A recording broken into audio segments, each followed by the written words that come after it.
సంపన్నుడు ఋషికుల శ్రేష్ఠుడు అయిన భృగువే నిర్ణయించగలరు. అదెంత పని. ముల్లోకాలకు వెళతాం, సత్వగుణ సంపన్నులెవరో తెలుసుకుంటాం. వెళుతున్నాం.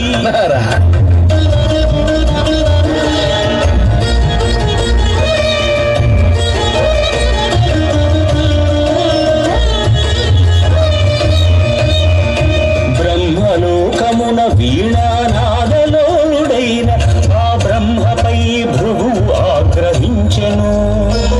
పూజార్హత లేకుండునట్లు శపించెను.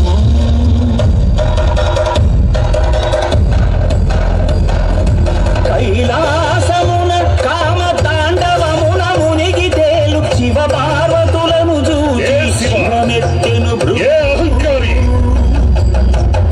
అంగనాలోలుడా, ఇక నీకు లింగ పూజయే జరుగుగాక.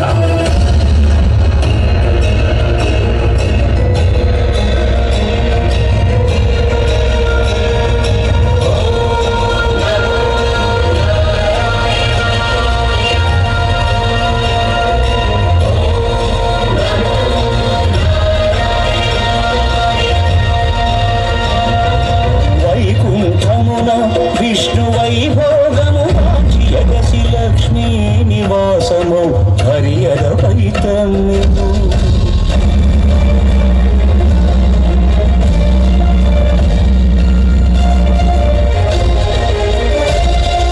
మహాపరాధము చేసితి మన్నింపుము. నీ పాద సేవా భాగ్యము ప్రసాదింపుము అని భృగు పదముల నదిమెను. అజ్ఞాన నేత్రమును చిరిమెను. స్వామి, అవమానమును నేను భరింపలేను. భృగు పాదము సోకిన నీ ఎదను విలువజాలను అని చిటపటలాడుచు సిరిహరిని వీడెను.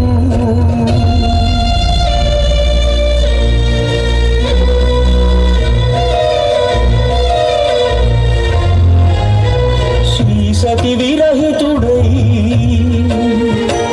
శ్రీ వైకుంఠ విరక్తుడై ఆదిలక్ష్మిని వెదకుచు అవనికి తరలెను. ఆదిలక్ష్మిని వెదకుచు అవనికి తరలెను.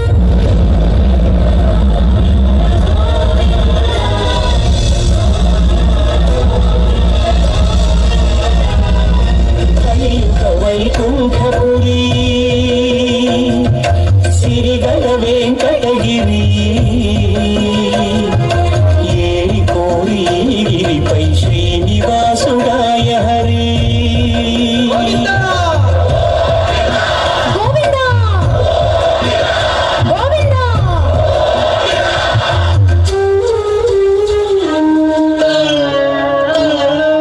పుట్టలోన తపము చేయు పురుషోత్తముడు లక్ష్మీ లక్ష్మీ అని పరితపించెను. హరుడు అజుడు హరుడు అజుడు ఆవుడలుగా మారగా క్షితిపతిపై క్షీరధార కురిసెను.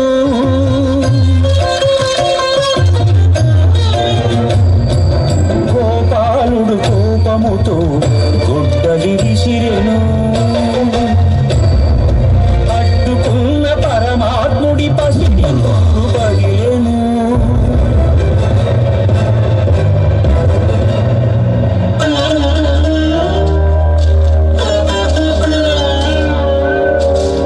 కాలమంతా ఎదురు చూచి కనులు కాయలు కాచినయ్యా. కన్న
ఇక నీవు చేయవలసిన కార్యమేమనగా ధాత్రివకుళమ్మ శుభ సంధాత్రిగా సోది పలుకుటారుదే. ఏమిటి, నేను సోది చెప్పాలా? అవును స్వామి, నీవే.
కాసులిస్తానని కుబేరుణ్ణి ఒప్పించి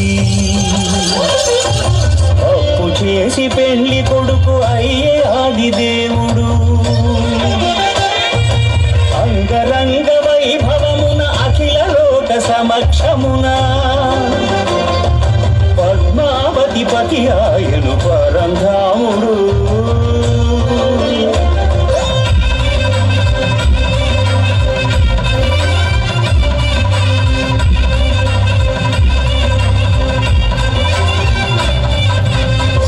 సురలు ప్రార్థింపగ శ్రీదేవిని భూదేవిని ఎదను నిలుపుకున్నాడు వెంకటేశుడు. ఆపదముక్కుల వాడై